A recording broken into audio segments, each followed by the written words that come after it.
Plus untuk daya tahan tubuh sehari penuh.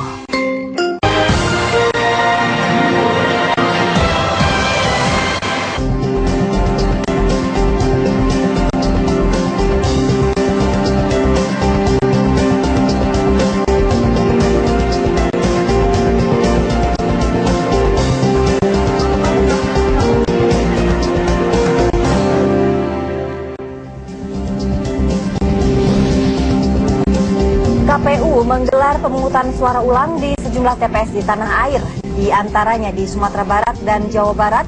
Pemungutan suara ulang dilakukan karena ada indikasi kecurangan.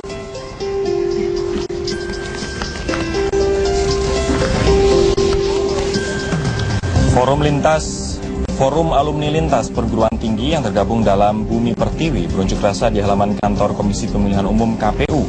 Para alumni perguruan tinggi ini mendesak KPU dan mengajak masyarakat mengawal proses penghitungan suara Pilpres secara jujur.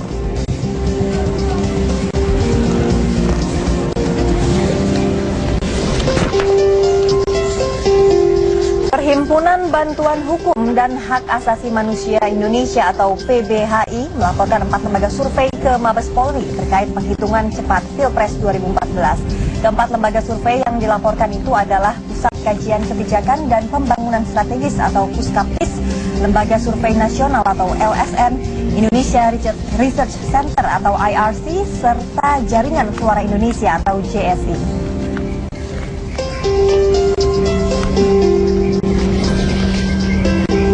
Pasca Pilpres, calon Presiden nomor urut 2 Joko Widodo mengunjungi sejumlah media. Sabtu siang, Jokowi bersilaturahmi ke gedung kantor Transmedia, Majalah Gatra, dan media online detik.com. Jokowi disambut meriah warga di sekitarnya dan juga karyawan media ini. Warga berebut menyelami dan berfoto dengan Jokowi.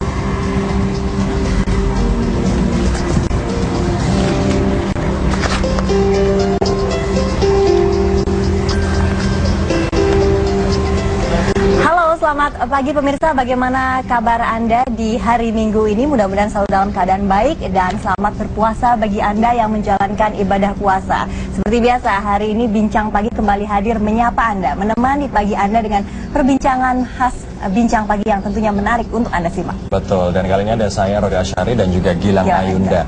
Nah, ini ada pertanyaan yang cukup patut dijawab oleh kita semua. Apakah parpol ini merupakan parpol ulung atau parpol oportunis?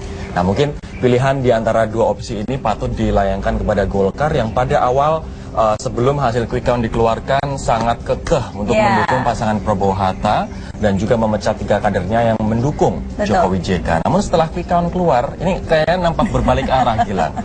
Sebagian dari internal Partai Golkar menginginkan untuk bergabung ke posisi Jokowi JK dan ini juga mengancam posisi dari Ketua Umum Golkar Abu Rizal Bakri. Iya, betul sekali. Sekarang ini sudah ada yang mulai ancang-ancang, kasak-kusuk untuk berpindah dukungan ke kubu Jokowi JK, dan tentunya apa yang dilakukan Golkar ini bukan saja pertama kali dilakukan. Ini bukan hal yang baru. Kita lihat kalau pada Pilpres 2004 ada tindakan lompat pagar yang juga dilakukan oleh Partai Golkar ke pemenang Pilpres yang sudah sepertinya menjadi tabiat Golkar, selalu ingin memberikan sumbangan ke pemerintah katanya. Ini kalau alasan yang sering diungkapkannya ya. Nah, kemudian pertanyaannya adalah maukah pihak Jokowi JK menerima Golkar di saat apabila kepemimpinan masih dipegang oleh Abu Rizal Bakri, ataukah akan ada pandangan lain dari kubu Jokowi JK? Kemudian bagaimanakah sikap dari Golkar selanjutnya? Dan yang terakhir adalah kemudian maukah Golkar menerima koalisi tanpa syarat? Ini artinya tidak mendapatkan jatah menteri di pemerintahan Jokowi JK bulan nanti, tanggal 22 Juli diresmikan hasilnya oleh KPU. Kita akan membahasnya dengan 3 orang narasumber, ada dari Golkar, dari Nasdem, dan juga pengamat politik Boni Harga. Sama sebelumnya, kita simak terlebih dahulu beberapa informasi berikut ini. 7 langkah mengawal suara rakyat. 1. Pastikan saksi memegang model C1, D1, DA1, DB1, dan DC1 berhologram cetak, bukan tempel. Kedua, pastikan menempatkan saksi di tiap jenjang yang integritasnya teruji, tidak goyah digarap politik uang. Dulu Ketiga, pastikan mendokumentasikan dengan foto atau video dokumen rekap di tiap tingkatan. Keempat, waspadai penyalahgunaan wewenang oleh pejabat eksekutif setempat yang punya kekuasaan menggerakkan jaringan para kepala desa dan camat. Kelima, waspadai potensi manipulasi suara secara masif di wilayah-wilayah yang homogen secara politik. Modusnya menambah jumlah suara secara signifikan. Keenam, kawal terus pergerakan kotak suara dari TPS mulai dari tingkat desa, tingkat kecamatan, hingga tingkat kabupaten. Ketujuh, bantu aparat keamanan menjaga kotak suara di lokasi penyimpanan agar tidak disentuh oknum maling hingga usai PHPU di Mahkamah Konstitusi.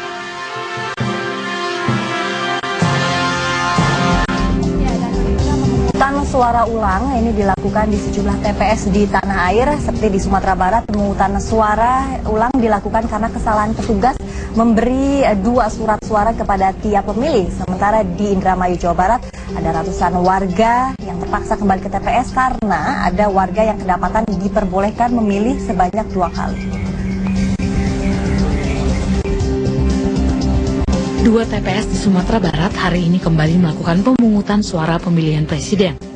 Pemungutan suara ulang ini digelar di TPS 1 di daerah Padang Laweh, Kabupaten Sijunjung, dan TPS 11 di Kelurahan Cimpago Ipuh, Kota Bukit Tinggi. Pemungutan suara ulang dilakukan karena ditemukan ada kesalahan yang dilakukan petugas KPPS di lokasi. Petugas yang bersangkutan memberikan 2 kartu suara kepada tiap pemilih. Ada 4 TPS di Sumatera Barat yang harus melakukan pemungutan suara ulang. 2 diantaranya melakukan pemungutan suara ulang Sabtu siang, sedangkan Pilpres ulang di 2 TPS lainnya di Kota Padang akan dilakukan Minggu 13 Juli 2014.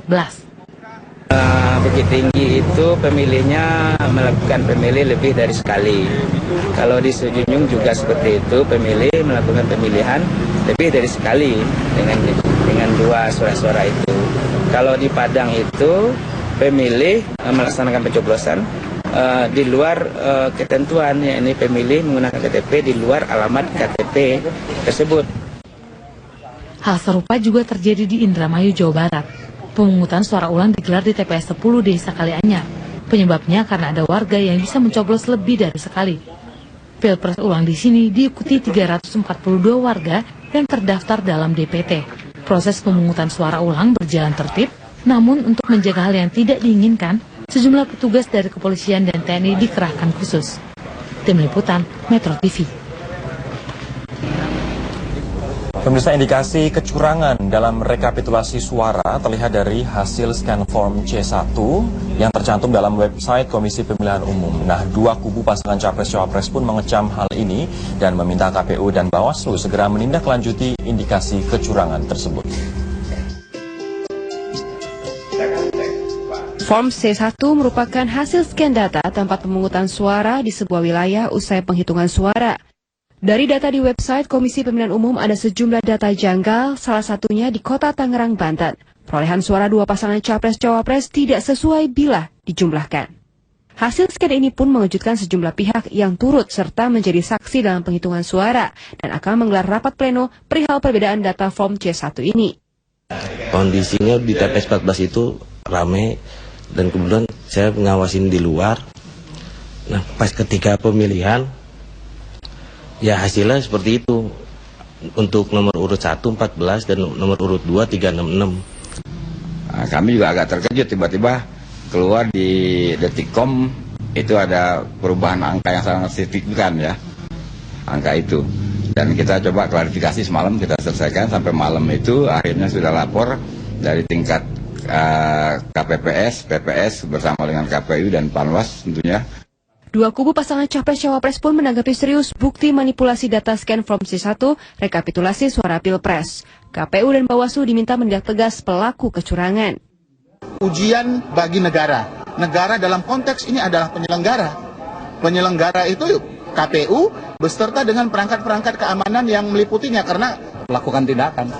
Jangan pilih-pilih bulu. Jadi apabila ternyata benar ada kecurangan setelah terverifikasi dengan baik, ya lakukan tindakan. Transparansi hasil scan formulir C1 memudahkan untuk mengidentifikasi bentuk manipulasi suara. Namun, partisipasi masyarakat mengawal suara juga sangat diperlukan. Tim Liputan, Metro TV. Ini ngomong-ngomong, Gilang kemarin nyoblos di mana, Gil? TPS berapa? Sudah, dekat sini ada di TPS 21 Kedoya. 21 Kedoya, Jakarta Barat. Tintanya masih ada. Tintanya masih ada. Saya di TPS 18 Menteng. Nah, kita bisa mencocokkan sebenarnya hasil dari berapa jumlah perolehan suara dua pasang calon ini di TPS kita dengan data yang masuk di KPU. Caranya gampang banget, Gil. Gimana? Tinggal ngecek di www.pilpres2014.kpu.go.id untuk mencocokkan apakah jumlah perolehan dari masing-masing pasangan calon di TPS Anda sesuai dengan yang dimasukkan ke dalam atau diupload ke dalam situs KPU. Nanti bisa dicocokkan di situ. Betul sekali, ini salah satu upaya dari kita juga ya sebagai warga gitu untuk ikut mengawal sampainya suara itu nanti sampai di tingkat akhir di KPU pusat supaya tidak ada kebocoran kecolongan kayak kejadian tadi ya di paket tayangan seperti tadi dari 014 menjadi 814 loh. Jauh sekali. Oke, kita akan membahas terkait dengan bagaimanakah nantinya Golkar pasca pengumuman quick count yang memenangkan Jokowi JK, apakah mereka kemudian akan bermanuver mendukung pasangan Jokowi JK seperti tradisi tahun 2004 yang lompat pagar begitu ke partai pemenang. Apakah Jokowi JK juga akan menerima secara lapang dada partai Golkar bergabung ke kubu mereka? Iya, karena apa untungnya nanti untuk pasangan Jokowi JK jika menerima Golkar, dan apakah Golkar juga mau jika nanti sudah bergabung tetapi tidak mendapatkan jabatan-jabatan strategis karena ini dilakukan setelah Pilpres berlangsung. Betul, dan ini adalah bentuk koalisi tanpa syarat begitu ya. Kami akan membahasnya dengan dua orang narasumber. Sudah ada Mas Boni Hargens, pengamat politik, dan juga Mas Indra J. Piliang yang merupakan Kabalitbang dari Partai Golkar. Nanti kita juga akan bergabung dengan Sekjen Partai Nasdem, Patrice Rio Capella. Namun kita akan membahasnya saat lagi. Tetaplah bersama kami di Bincang Pagi.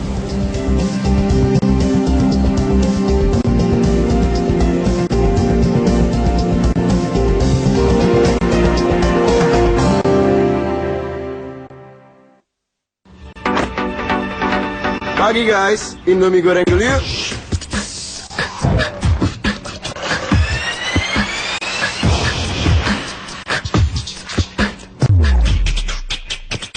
Buat gue, rasa Indomie goreng itu nggak ada duanya, apalagi aromanya.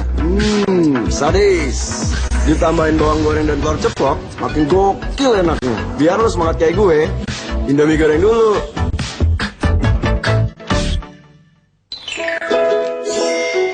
Puas itu kalau sudah ngerasain yang beneran. Yang beneran lebih memuaskan. Seduhan khas alami dari teh kotak. Ibu Priska, duluan ya. Hah? Udah. Gimana? Gigiku nggak ada lubangnya. Kan pakai pasta gigi yang kamu anjurin. Nah, percaya kan? Sistema Nano satu-satunya dengan kalsium nano teknologi dari Lion Jepang. Dengan pasta lembut yang menyebar cepat, kalsium nano efektif perbaiki lubang super kecil sebelum jadi masalah. Jangan tunggu gigi berlubang, pakai Sistema Nano dan buktikan dalam 14 hari. Lion. Bakso enak nih. Bakso! Coba ada bakso ya. Bakso! Pengen bakso. Minum jo. Bakso! Baru Misuda bakso spesial. Rasa bakso favoritmu ada di sini. Sayurannya banyak, ada bal-balnya. Ngebakso bisa kapan aja, di mana aja. Baru Misuda bakso spesial. Bakso!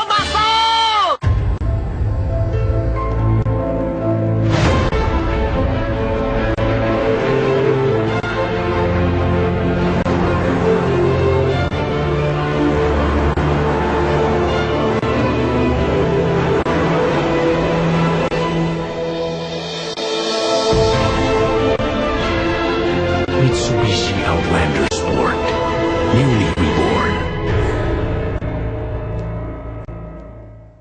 Saat Ramadan, saatnya sucikan hati dan sucikan diri. Saat berbuka, saatnya raih kemenangan.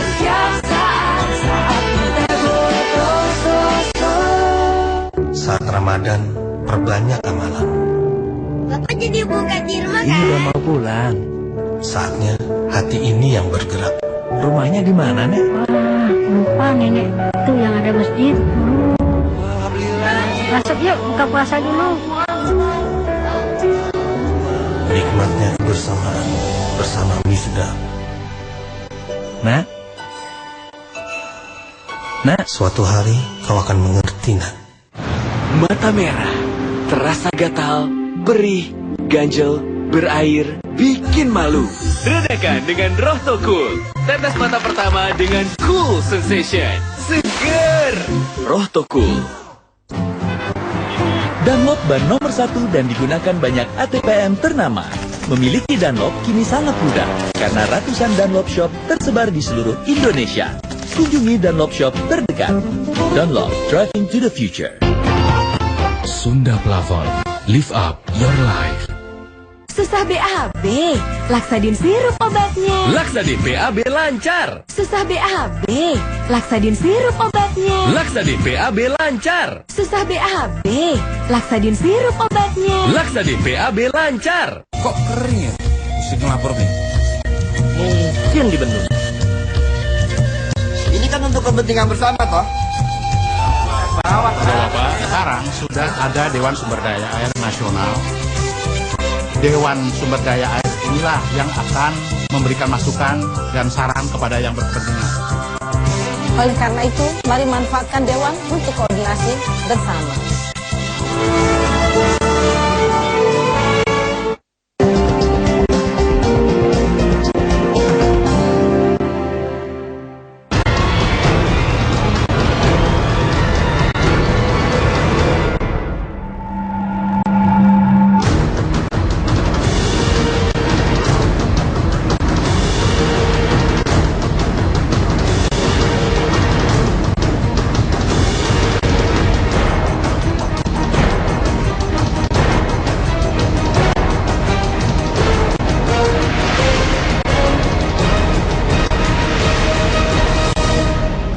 Setelah hasil quick count, beberapa lembaga survei memenangkan capres nomor urut 2 Joko Widodo, Golkar mulai bersikap mendua. Nah, partai warisan Orde Baru ini berancang-ancang akan bergabung dengan koalisi Jokowi jika pengumuman KPU pada tanggal 22 Juli nanti memenangkan Jokowi. Wakil Ketua Umum Partai Golkar Agung Laksono menyatakan tidak menutup kemungkinan Golkar berpindah mendukung Jokowi jika Jokowi JK memenangkan pertarungan Pilpres 2014. Alasan yang dikemukakan bernada mulia, Golkar selalu ingin memberikan kontribusi buat penguasa. Sikap Golkar berubah di menit akhir bukan kali pertama terjadi. Sejak 2004, saat itu Golkar mengusung Capres Wiranto dan Solahuddin Wahid. Namun akhirnya kalah oleh Susilo Bambang Yudhoyono Yusuf Kala. Golkar pun akhirnya bergabung dalam Kabinet Indonesia Bersatu Jilid pertama.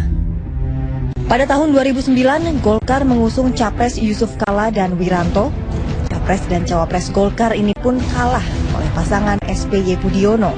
Dan bisa ditebak, Golkar pun akhirnya bergabung di Kabinet Indonesia Bersatu Jilid kedua.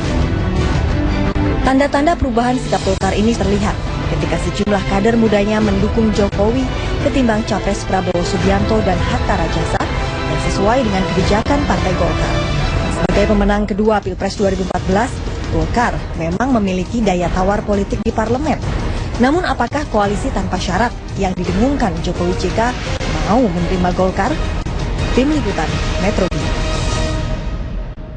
Nah, seperti yang tadi sudah kami sampaikan, ada 3 narasumber. Yang pertama adalah Mas Boni Hargens, pengamat politik, kemudian Bang Indra J. Piliang, Kabalitbang dari Golkar, dan kemudian yang terakhir baru saja bergabung ada Bang Petris Dokapela, Sekjen Nasdem. Selamat pagi teman-teman.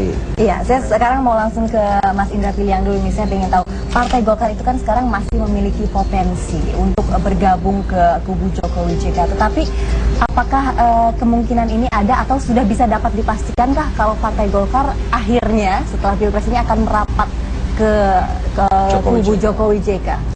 Ya, memang ada 2 pendapat ya. Pertama adalah kalau kalah, artinya Pak Prabowo Hatta kalah, itu Golkar akan mengambil posisi sebagai oposisi. Tapi kalau menang, ya tentu akan menjadi bagian dari pemerintahan Prabowo Hatta gitu. Tapi kalau kita lihat dari hasil real count yang ada di website KPU dan kita sudah hitung juga, itu sulit sekali untuk Prabowo Hatta menang gitu. Artinya termasuk juga quick count ya.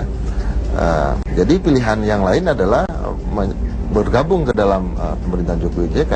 Nah, kenapa ini penting? Karena melihat real politik juga. Kemarin ketika Undang-Undang MD3 itu disahkan oleh DPR, itu tidak mampu dihadapi oleh koalisi PDI, PKB dan Hanura gitu. Juga ditambah dengan Nasdem, bahkan itu juga kekuatannya tidak mayoritas di Apakah DPR. memang dari awal Golkar memainkan politik dua kaki sehingga ada kader yang nemplok di sana, ada yang nemplok di sini? Enggak, sebetulnya enggak. Ini agak serius. Kalau dua kaki itu enggak mungkin ada pemecatan.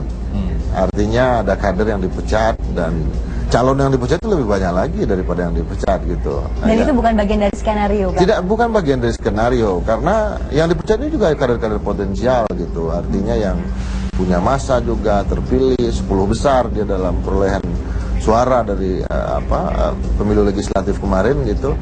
Artinya ini memang ada dinamika, ada persaingan politik yang pandangan politik yang berbeda dan terutama digerakkan oleh kelompok muda sebetulnya. Artinya bukan kelompok yang boleh dikatakan mapan.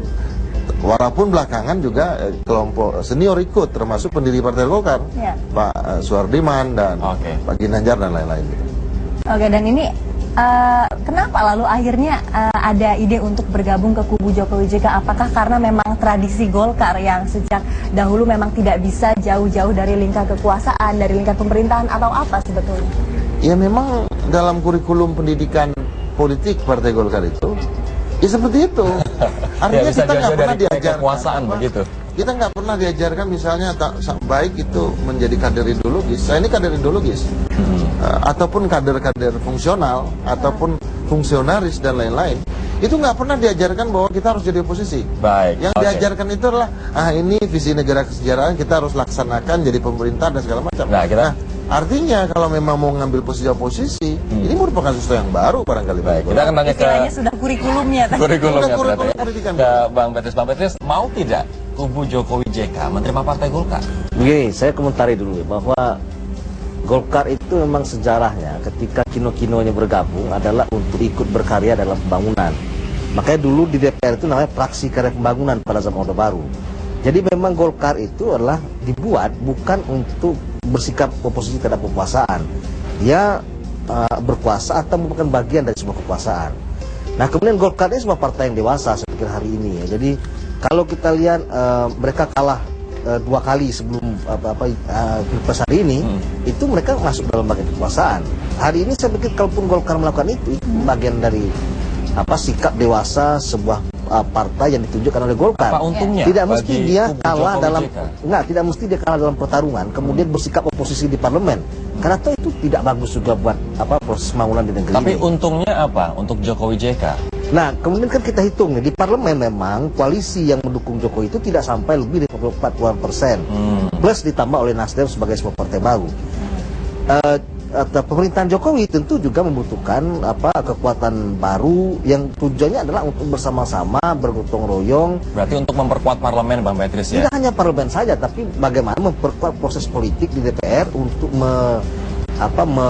melancarkan keputusan-keputusan politik yang akan diambil oleh pemerintah. Tapi kalau misalnya kita melihat pada periode SBY Jilid 2 deh misalnya, Golkar bergabung dalam sekretariat bersama, toh ternyata juga sering bermanuver, tidak inline dengan jalan dari kebijakan pemerintah. Nah, ada 3 takut nanti misalnya Golkar bermanuver dan bermain nakal. Saya pikir gini ya, bahwa bermanuver itu tentu yang pertama, sepanjang manuver itu tujuannya positif nggak ada masalah. Bukan bermanuver sekedar untuk berbeda misalnya. Tapi kalau ada sesuatu yang perlu dikritisi, nggak ada soal itu. Tapi kalau bermanuver untuk oportunis misalnya? Ya, saya pikir Golkar itu kan semua teman. Jadi paling keras sikap Golkar itu kan kemarin memang soal Senturi. Soal Senturi ya. Golkar karena memang perlu dikritisi kan gitu. Ya, jadi artinya ini ada lampu hijau dari kubu Jokowi JK. Coba Bang Petrus berarti ada lampu hijau. Saya ingat pada waktu sebelum Pilpres berlangsung itu Bang Akbar dan kawan-kawan dari Dewan Penasihat DPP Golkar berkunjung ke kantor Nasdem. Salah satu pembicaranya adalah hari ini kita berbeda, mungkin berbeda dalam hal dukungan. antara Golkar dengan Nasdem. Abang mengatakan tapi tidak menutup kemungkinan setelah ini Golkar bukan bagian bersama-sama Nasdem misalnya untuk bersama-sama menjalani proses pembangunan di negeri ini. Jadi ketika hari ini ada berita Golkar, bagi kami tidak mengagetkan. Nah, itu sudah pernah disampaikan sebelumnya. Kalau Anda, Mas Boni, melihatnya bagaimana? Masih perlukah Golkar di koalisi Jokowi dan JK ini mengingat misalnya untuk memperkuat pemerintah nantinya di parlemen atau mengingat Golkar juga partai kedua terbesar di pileg kemarin, masih perlu tidak sih Golkar Saya ini? kira pertama kita membaca Golkar itu seperti apa. Membaca Golkar tidak bisa membaca secara keseluruhan karena dalam keseluruhannya partai ini juga ada faksionalisasi internal yang serius. Nah, membaca Golkar sebetulnya membaca pergerakan elit lapisan atasnya. Karena ini selalu yang secara sepihak mengambil sikap atas nama partai. Jadi perpindahan Golkar tiba-tiba ke Prabowo itu kan sebetulnya kehendak Abu Rizal Bakri dan satu dua elit yang lain. Maka sebetulnya kalau sekarang tiba-tiba pengen masuk ke Jokowi JK, saya kira ini juga pergerakan kepentingan satu dua orang itu. Anda bisa kaitkan kemudian misalnya anjloknya saham FIFA Group. Anda juga bisa kaitkan nanti misalnya ambisi untuk mendapat posisi Menteri Keuangan misalnya. Dan seterusnya lah. Nah, artinya bahwa Golkar ini memang benar partai dewasa, tapi cenderung kekanak-kanakan karena pergerakan elit itunya. Dan ini partai besar, tetapi kerdil. Sekali lagi karena elit-elitnya itu. Dan saya percaya kalau misalnya Golkar ini dibiarkan dia berjalan secara demokratis, artinya Golkar sebagai satu institusi politik yang akan dominan itu adalah gagasan-gagasan baru dari orang-orang muda seperti Bung Indra mereka ini. Dan dia akan menjadi partai yang dewasa dalam pengertian sesungguhnya. Bukan disetir oleh orang-orang tertentu. Ya, maka saya bilang apakah ini sebuah berkat atau laknat Golkar kemudian tiba-tiba ke Jokowi JK? Saya kira ini harus dibaca secara serius, mulai dari sejarah koalisi Jokowi JK ya. Artinya jangan sampai nanti ini justru menjadi blunder, menjadi masalah bagi kesepakatan politik di tubuh PDIP dan kawan-kawan yang sudah lama membangun ini sebagai koalisi tanpa syarat. Oke, nah kita akan jeda terlebih dahulu. Kita nanti akan mempertanyakan kepada Bang Indra, apakah Golkar mau ikut dalam mekanisme koalisi tanpa syarat yang mungkin artinya adalah tidak mendapatkan jatah menteri. Di KIB Jilid 2 dapat 3 menteri, ini untuk koalisi tanpa syarat bisa saja tidak dapat jatah menteri. Ya, jika sebelumnya ditawarkan posisi menteri utama, nah nanti kalau tidak dapat di koalisi yang satu laginya bagaimana? Kita nanti akan bahas selanjutnya. Pemirsa jangan kemana-mana, tetap bersama kami di Bincang Pagi.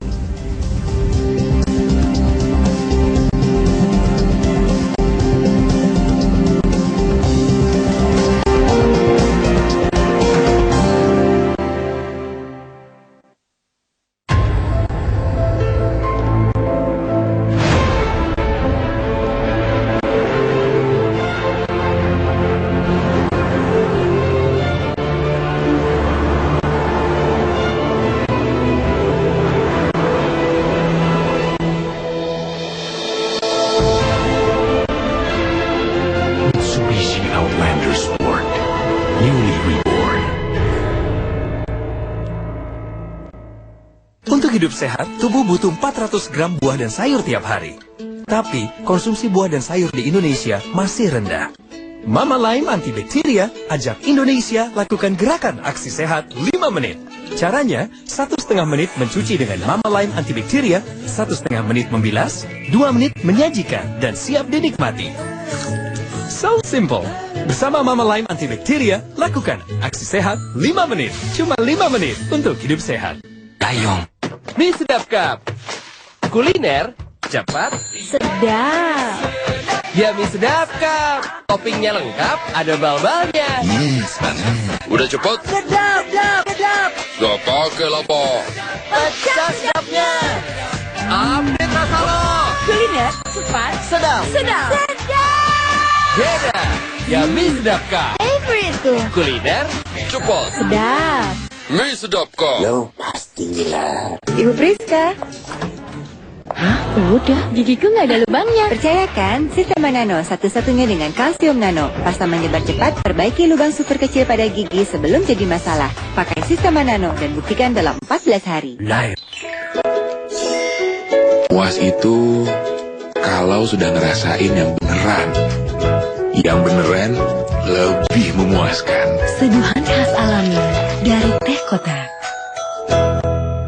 Sakit kepala datang pas mau meeting. Pikiran saya cenut-cenut. Kepala tanpa terasa berat. Untung ada Paramex. Paramex just plong. Kalau sakitnya cuma sebentar, bisa maju lagi, ya kan? Berani hadapi sakit kepala. Sakit kepala, Paramex obatnya. Produksi Konimax. Hilo Belgian Chocolate dengan rasa coklat Belgia yang paling enak. Papa nih. Hilo Belgian Chocolate benar-benar enak. Pasti lagi minum Hilo deh. Bakso enak sih. Pengen bakso. Baru ini sudah bakso spesial. Sayurannya banyak, ada bawang-bawangnya. Ada bakso, bisa kapan aja, di mana aja. Baru di Sedap Bakso. Aduh kok beta punya komseng rumah baru sebentar sono karat. Beta pusing sekali. Makanya pakai seng super koala. 4 kali lebih tahan karat, mutu terjamin, harga bersaing. Saya juga pakai giseng super koala, warnanya menarik. Coba Mi. Kita rumah jadi lebih sejuk. Hai kok. Tunggu apa lama-lama lagi? Cepat kirim ke beta punya rumah sekarang nih. Siap bos. Yang super, ya seng super koala. Produksi Cahaya Benteng Mas. Hai Andre. Hai Ma. Spray Melove yang Mama kasih? Ya dikasih. Ya dipakailah Ma. Biar sama kayak yang di rumah. Membawa kasih yang lebih bermakna. Thanks ya Ma. My love. Sahur seafood. Fiesta Seafood. Fiesta Seafood. Seafood asli berkualitas tinggi. Fiesta Seafood. Selamat berpuasa. Operasi Ketupat 2014, catatan Kompolnas terhadap tugas tahunan ini seperti apa Pak? Ini bersamaan di pelaksanaannya dengan pemilu. Kita persiapannya sudah melaksanakan mapping daerah-daerah rawan apa saja, kemudian kebutuhan-kebutuhan yang harus disiapkan dalam rangka melayani publik. Sangat berharap kepada Polri bahwa tahun ini pengamanan mudik lebaran khususnya di Pulau Jawa itu lebih baik dari tahun yang lalu. Catatan Kompolnas dalam White Shot, Selasa 15 Juli jam 1:30 siang, dipersembahkan oleh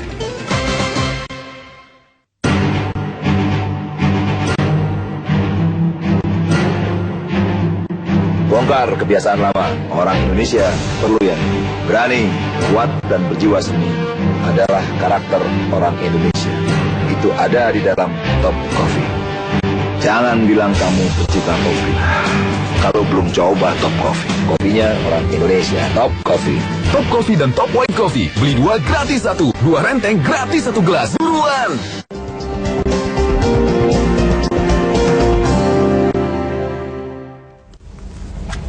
Anda kembali di Bincang Pagi, langsung saya mau tanya ke Bang Indra. Kalau di kubu Jokowi JK ada model koalisi tanpa syarat, di situ tidak ada bagi-bagi kursi. Golkar tetap mau kalau kondisinya seperti itu? Tidak ada masalah. Toh juga ketika kami yang muda-muda dan beberapa senior mendukung Jokowi JK itu demi prinsip itu juga. Kami nggak ada sama sekali untuk mengajukan tuntutan, harus ada syarat dan segala macam. Ini benar-benar kayak permainan catur buta gitu. Yeah. Catur buta atau kuda ini ya kan, kuda yang ditutup matanya gitu. Kita ini aja tujuan kita waktu itu gimana Jokowi JK menang, itu aja. Nah, kalaupun nanti ada itu sah-sah saja, nanti ada penyusunan kabinet dan segala macam.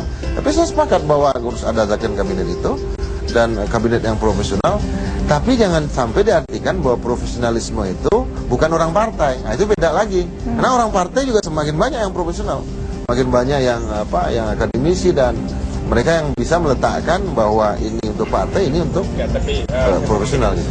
Cuman istilah kabinet profesional itu tidak dalam pengertian profesional kerjanya, tetapi posisi. Jadi memang harus non partai. Kalau sebagai profesional, tapi bahwa profesionalitas itu sangat penting, tentu itu menjadi standar ya, dasar.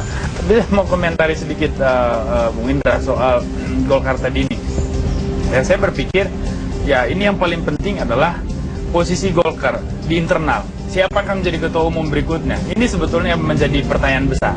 Ya, karena kalau kita bicara soal arusnya mau ke Jokowi atau tetap ke Prabowo, saya kira ini sangat ditentukan oleh pembelahan elit internal tadi itu. Jadi kalau Pak Agung yang ngomong Golkar kemungkinan akan ke Jokowi, saya kira ini juga tembakan yang tentu ada kaitan dengan Munas berikutnya, ya gitu ya.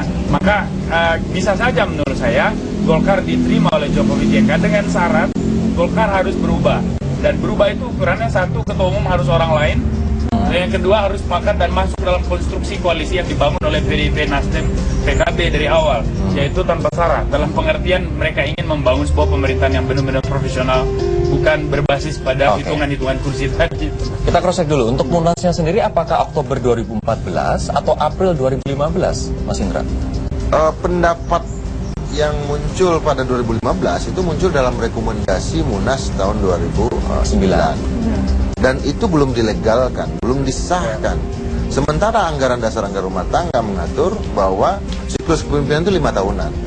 Nah artinya kalau memang kemarin 2009 itu ada Oktober, ya berarti Munas berikutnya adalah Oktober 2014 gitu.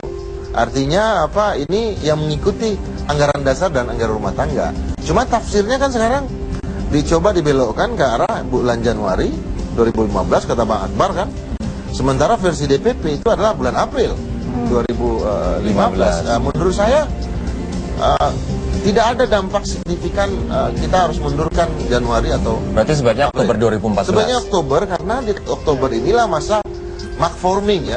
Mark forming artinya pembentukan kekuasaan, atau kita mau di luar atau mau di dalam. Nah, soal ketua umum, calon ketua umum memang ada dua yang kuat sekarang, Pak Agung Laksono, kemudian Pak M. Hidayat. Sementara kalangan muda juga mendorong Pak Agus Gumiwang Kertasasmita, tetapi ya tentu harus haknya dipulihkan lagi setelah dipecat. Saat itu ya. Saya ingin ke Bang Petrus, mana yang lebih menguntungkan bagi koalisi Jokowi JK, menerima Golkar dengan ketum masih Ical atau menerima Golkar dengan ketum orang lain? Jadi gini, kalau soal menguntungkan itu kita tidak melihat dari sosok ketua umumnya, kita lihatkan partainya. Jadi bukan bahwa kalau ketua umumnya si A maka untung. Tapi bukankah kalau di Golkar ketua umumnya dominan sekali, Bang Petrus? Tapi sebaliknya ditanyakan, rugi nggak kalau Ical masih ketua umum Golkar, atau untung bagi Golkar dengan Ical masih ketua umum? Kalau bagi koalisi Jokowi JK itu tidak ada urusannya dengan ketua umum partai lain, ya. Tapi kepada bagaimana Golkar ke depan untuk bersama-sama atau tidak dalam proses pembangunan di negeri ini.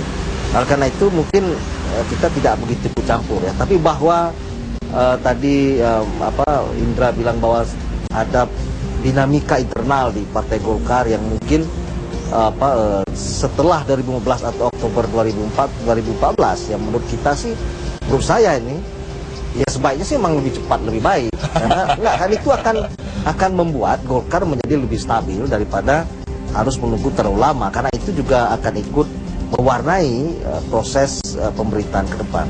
Apa sebenarnya keuntungan Bang Boni apabila nanti ketua umumnya diganti? Iya persis. Jadi sebetulnya ini berkaitan juga dengan persoalan-persoalan yang muncul ya di masyarakat. Apakah kemudian itu masalah personal, tetapi kan kemudian dicitrakan jadi masalah Golkar. Misalnya Lapindo. Nah, pemerintahan yang mau dibangun JK ini Jokowi JK ini kan sebetulnya pemerintahan yang betul-betul ingin berorientasi pada perubahan. Artinya kompromi pragmatis akan tinggal.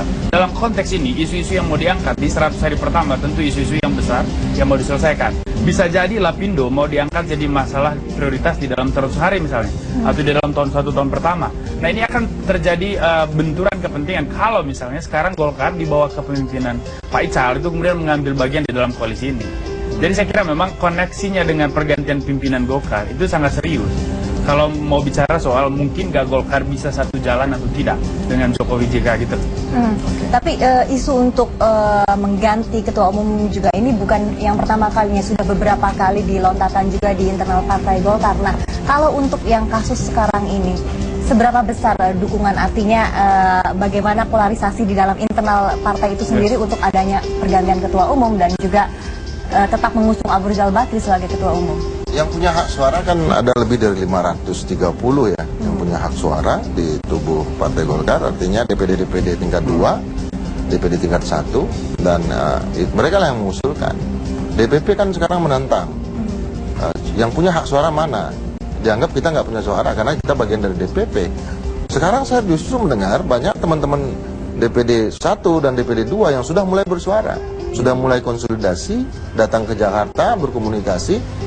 Artinya kalau memang hak itu dijalankan, diambil Munas ini, itu memang datangnya dari bawah, dari grassroots, dari pemilik suara, dan itu bukanlah elit gitu. Yang kedua adalah sejauh mana para elit ini, terutama calon-calon ketua umum, bisa mengkonsolidasikan suara-suara ini. Nah, ya kita serahkan kepada calon-calon ketua umum. Kalau kita lihat sekarang sudah mulai ada pergerakan seperti itu, gitu. Nah, untuk posisi ketua umum kita yang sekarang, Bang Abu Rizal Bakri, saya kira memang di Golkar sudah mulai ada upaya untuk melakukan rekonsiliasi sebetulnya. Artinya teman-teman yang berada di kelompok Pak Jokowi JK ini menawarkan rekonsiliasi penuh hanya dengan satu syarat, yaitu memulihkan kembali hak 3 orang kader yang dipecat. Nah, apabila rekonsiliasi penuh ini tidak diterima, artinya justru dengan satu bahasa-bahasa yang kami baca itu bahasa-bahasa perlawanan yang sangat kuat, ya pada akhirnya ya sudah. Akhirnya akan masuk satu fase pertempuran politik baru gitu, dan to be or not to be gitu. Baik. Siapa yang menang, mereka yang menang atau kami yang menang? Baik, kita akan jeda terlebih dahulu, teman-teman. Nanti kita akan kembali saya akan bertanya kepada Bang Petrus nanti bagaimana sikap dari anggota koalisi tanpa syarat yang lain, PKB, Hanura. Nah, utamanya PKB dan Hanura nanti menyikapi bergabungnya Golkar ke kubu Jokowi JK ini. Kami akan segera kembali untuk membahasnya sesaat lagi.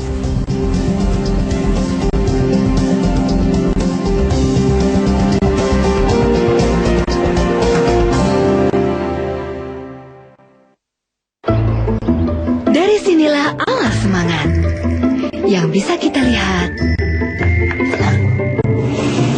dengar, hirup, dan rasakan. Bimoli dibuat dari bahan dan teknologi pilihan untuk kilo emas khas yang bangkitkan rasa dan menjaga nutrisi. Bimoli, kilaunya hidupkan semangat. Kabar gembira untuk kita semua. Kulit manggis, kini ada ekstraknya. Mastin hadir dan rawat tubuh kita.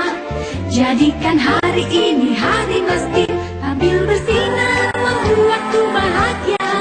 Badan sehat, rahasia Mastin herbal. Rahasia alam dari Indonesia. Penuh pesona, pesona Mastin. Mastin, good. Saat Ramadan, saatnya sucikan hati dan sucikan diri. Saat berbuka, saatnya raih kemenangan.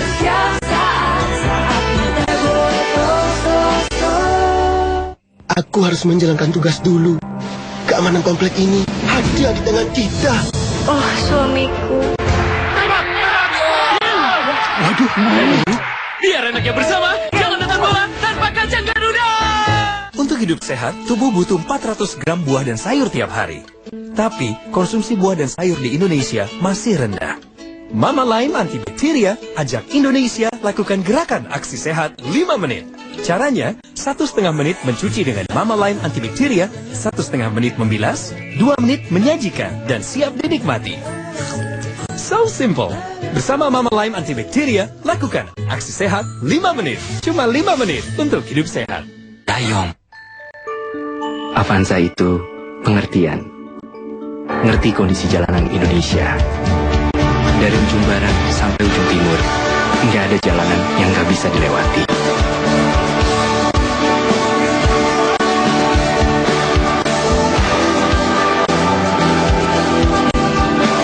Avanza itu benar-benar tercipta untuk Indonesia. Dari dulu hingga nanti. Puas itu kalau sudah ngerasain yang beneran. Yang beneran lebih memuaskan. Seduhan khas alami dari teh kotak.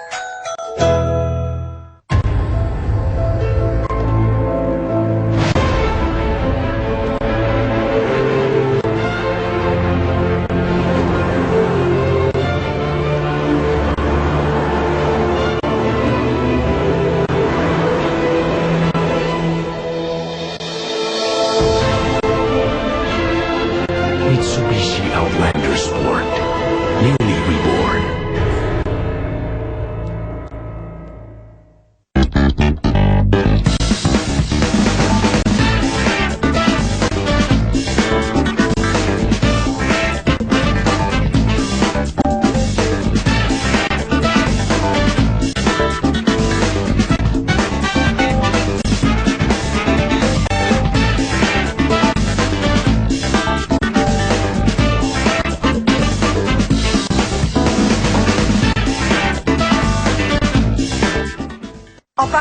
2014. Catatan Kompolnas terhadap tugas tahunan ini seperti apa, Pak? Ini bersamaan di pelaksanaannya dengan pemilu. Kita persiapannya sudah melaksanakan mapping daerah-daerah rawan apa saja, kemudian kebutuhan-kebutuhan yang harus disiapkan dalam rangka melayani publik. Sangat berharap kepada Polri bahwa tahun ini pengamanan mudik lebaran khususnya di Pulau Jawa itu lebih baik dari tahun yang lalu. Catatan Kompolnas dalam Wide Shot Selasa 15 Juli jam 1:30 siang dipersembahkan oleh Produksi dalam negeri harus kita dukung. Menggunakan pompa air Uchida. Tarikan dan semprotannya luar biasa. Cintailah produk Indonesia.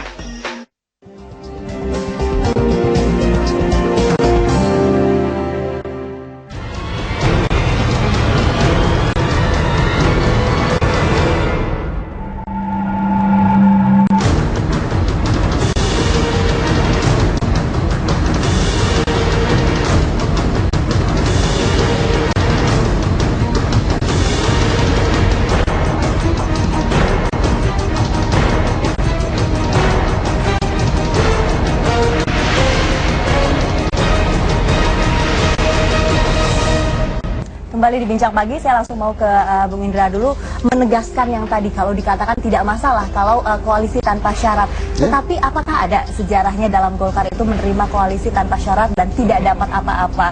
Kalau kita lihat sebelumnya di pendekatan ketika merapat ke dua kubu itu, kenapa juga tidak berhasil untuk bergabung bersama Jokowi JK, tetapi cenderung kesannya kok malah bergabung kepada pihak yang pada akhirnya menawarkan sesuatu yang lebih besar begitu.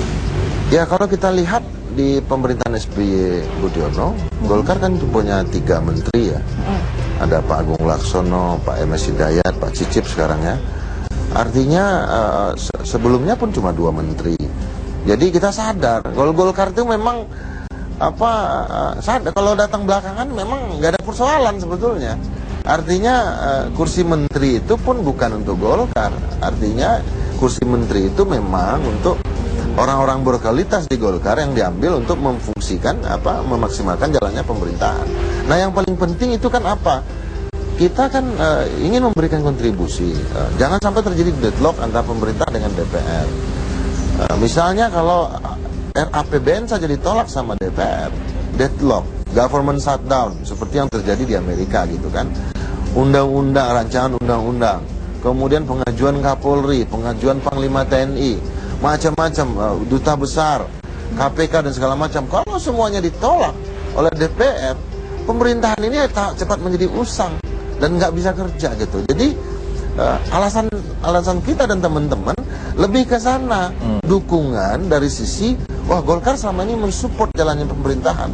Masalah tidak dapat apa-apa, nggak ada persoalan. Toh Golkar juga saya lihat itu banyak middle class-nya kok, tapi banyak yang kaya-kaya kok gitu. Selama ini kan seolah-olah Golkar itu partai yang oportunis begitu. Lantas apa dong keuntungannya apabila tidak mendapatkan jatah menteri? Apa yang dikejar kemudian?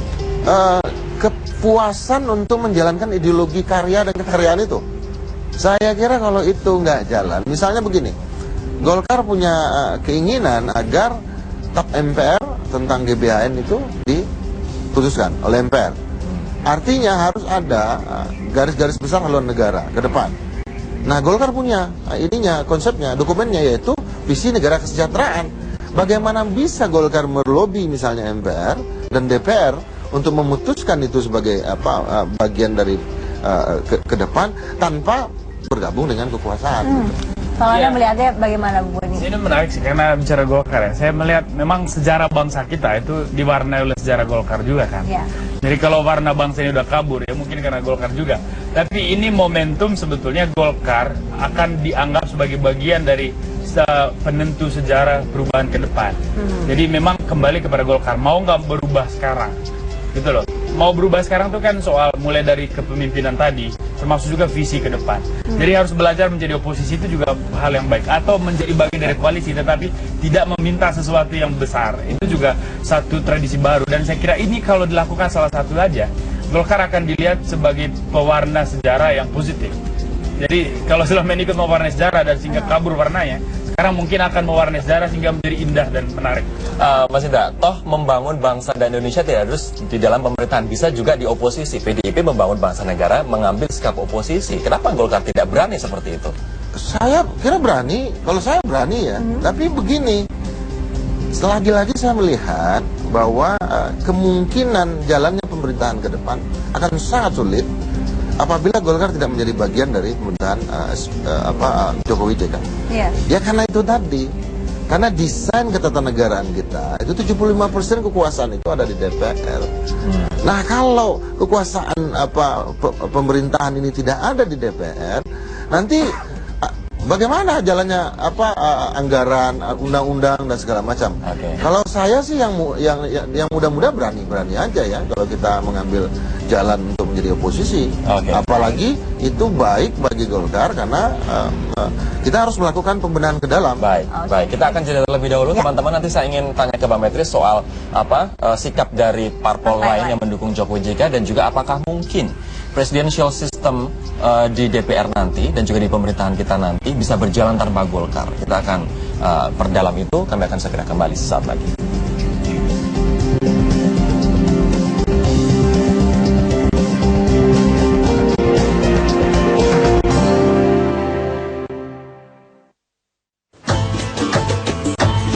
Cuma Zesty, minuman green tea yang benar-benar terasa sehatnya.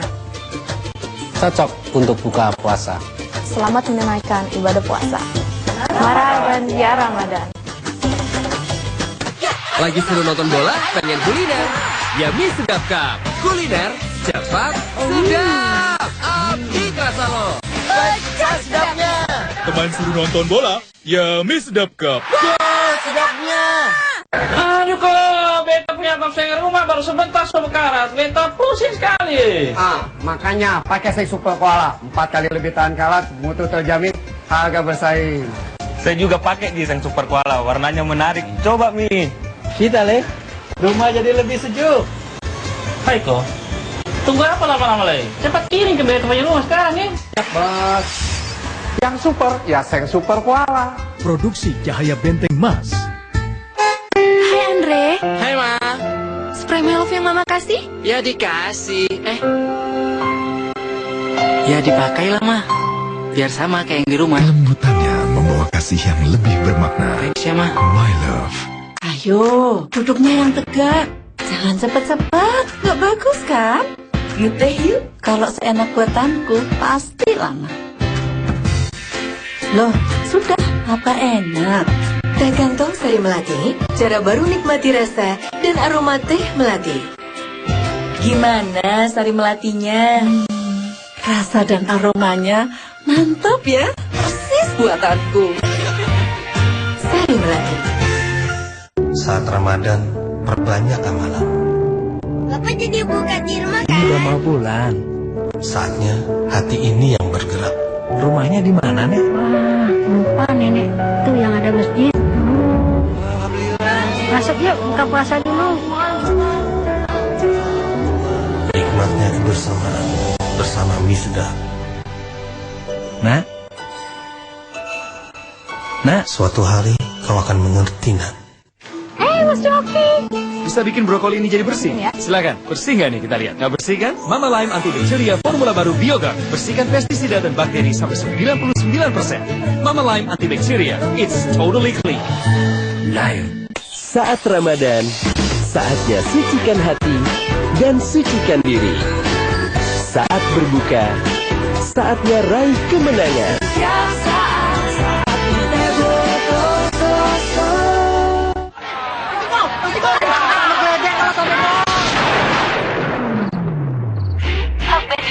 Semua bisa berantakan kecuali Hotban Delivery Service dengan kemahan baru. Telepon 500 505.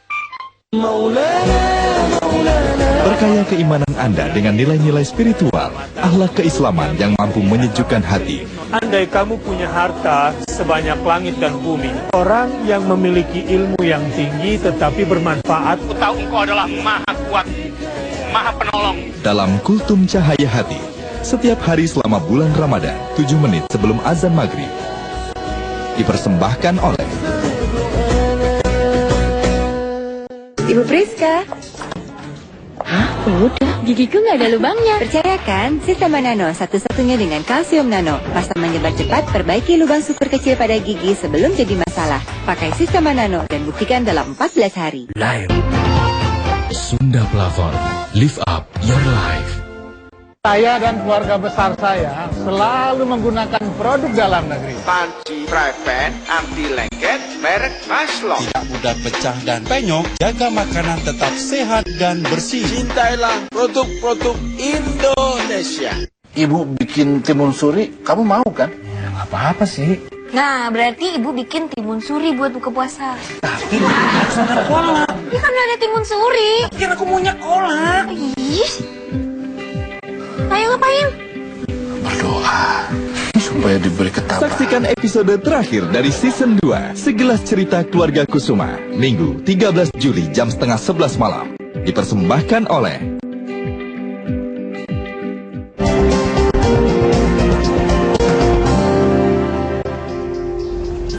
Saya melanjutkan pertanyaan ke Bang Petrus. Bang Petrus, selama ini Jokowi didukung sebegitu banyak oleh rakyat Indonesia. Nah, apabila nanti di parlemen tidak ada Golkar, tidak bergabung dengan Golkar, toh sudah dibela oleh rakyat di belakangnya, siap untuk membantu jalannya pemerintahan. Kenapa khawatir apabila Golkar nantinya tidak bergabung? Nah, ini bukan soal khawatir atau tidak khawatir, ini soal realitas politik di parlemen. Jadi apa yang dipikirkan oleh Golkar, oleh Bung Indra dan kawan-kawan di Golkar ini sebenarnya kan untuk kepentingan bangsa dan kepentingan rakyat juga. Bukan berarti Golkar ini bukan rakyat. Ketika dia menjadi seorang presiden, maka dia menjadi presiden semuanya. Apakah presidennya orang Golkar, presidennya orang Demokrat sendiri pun, itu adalah presiden semuanya. Tapi nanti nggak bisa saya presiden orang Golkar bukan rakyat, kita nggak bisa. Oke, tapi nanti takutnya Bang, mohon maaf saya potong terlebih dahulu, rakyat nanti kecewa apabila Golkar kemudian bergabung ke Jokowi JK. Di di mana nih pemerintahan tanpa syaratnya, koalisi tanpa syaratnya? Ya kan, Golkar tidak mengajukan syarat apa-apa ketika menyatakan bergabung. Itu pasti, saya bisa pastikan, nggak ada misalnya kami akan gabung minta 3-4 menteri, nggak mungkin seperti itu. Golkar saya katakan tadi awal bahwa dia sudah dewasa berpolitik, bahwa kemudian ke depan tentu banyak orang-orang yang juga bagus-bagus di Golkar, itu kita tidak juga menutup mata. Suara dari mereka punya pengalaman juga iya. Jadi gini, karena ini demi kepentingan bangsa, ini bukan kepentingan Anda dulu tidak dukung kami maka seterusnya tidak mendukung kita, kan nggak boleh seperti itu juga. Ketika proses perjalanan ini misalnya Jokowi menang, maka tentu akan merangkul siapapun yang mau bergabung untuk kepentingan bangsa ini. Berkaitan dengan sistem presidensial tadi, itu DPR tidak bisa menjatuhkan presiden, presiden tidak bisa membubarkan DPR. Itu dalam sistem presidensial. Tetapi ke depan itu kan ada hal-hal yang harus kita susun bersama. Ada program-program pemerintahan yang didukung oleh DPR juga begitu. Saya pikir negeri ini akan lebih baik ketika kita melihat ke depan, tidak lagi melihat bahwa kalau Golkar tidak masuk kita, bahwa ternyata itu bagus buat pemerintahan ini, atau kalau misalnya Golkar bergabung kita bakal jelek bagi pemerintahan. Itu tidak. Singkat sekali, Bang Petrus, bagaimana dengan sikap anggota koalisi yang lain, PKB, Hanura? Ya saya pikir sama. Karena maka kita mau berkoalisi tanpa syarat ya. Yang pertama kali itu menyatakan adalah Nasdem. Itu demi kepentingan bangsa. Jadi kalau hanya menerima Golkar kita tidak mau, di mana kedewasaan berpolitiknya? Dan di mana kedewasaan berpolitik Partai Golkar ketika tidak mau bergabung dengan koalisi Jokowi? Baik, kita harus akhiri perbincangan hari ini. Menarik sekali, sayang sekali waktunya sudah habis. Terima kasih Bapak sudah hadir di Bincang Pagi hari ini. Dan itu tadi Rory, lampu hijau sepertinya ya. Kita tunggu saja bagaimana nanti perkembangan antara Golkar dengan koalisi tanpa syarat Jokowi JK. Dan demikianlah perbincangan kami di Bincang Pagi. Saya Rory Asyari. Saya Gilang Ayunda. Terima kasih untuk kebersamaan Anda dan selamat berakhir pekan. Sampai jumpa.